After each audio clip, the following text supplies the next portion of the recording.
Choose the gasket or wax that the toilet manufacturer specifies for integrated seal designer toilets rather than assuming a generic option will work. High-end toilets with integrated seals usually employ a molded rubber or elastomeric gasket designed to match the toilet outlet geometry and compressibility.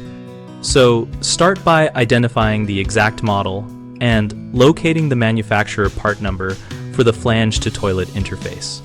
If the manufacturer supplies a factory gasket or kit, use that part because its profile, durometer, and sealing face are matched to the toilet's horn and flange height.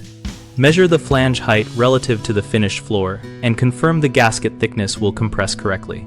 For installations that specify a wax option only when paired with a particular spacer or adapter, do not substitute a generic wax ring. Wax is rigid when cold and relies on correct compression and alignment to seal, which integrated horns may not provide. When the toilet uses an integrated rubber seal at the tank or bowl base, protect that seal during transport and installation from sharp tools, solvents, and petroleum-based compounds which can swell or degrade elastomers. Use only manufacturer-recommended cleaners and lubricants, such as a light silicone-based assembly lubricant if permitted. If you must adapt to a non-standard flange height, use a manufacturer-approved spacer or an adjustable non-wax gasket system that provides an annular elastomeric seat rather than a simple wax donut. Keep documentation and part numbers with the installation photos in case of warranty or future service needs. A common mistake is assuming any wax ring will seal an integrated horn outlet and then over-compressing it, which causes deformation and leaks.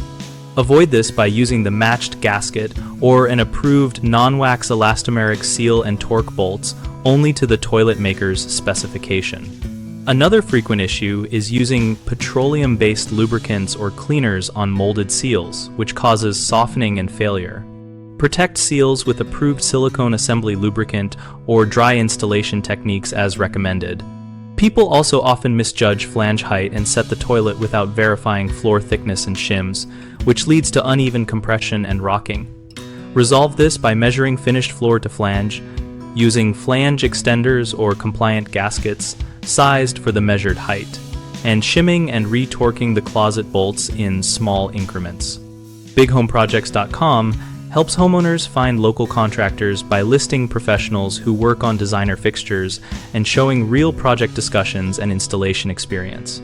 On our site, we connect contractors looking for work with homeowners seeking help, and we host an active discussion community where installers and owners exchange tips about seals, flange heights, and manufacturer parts.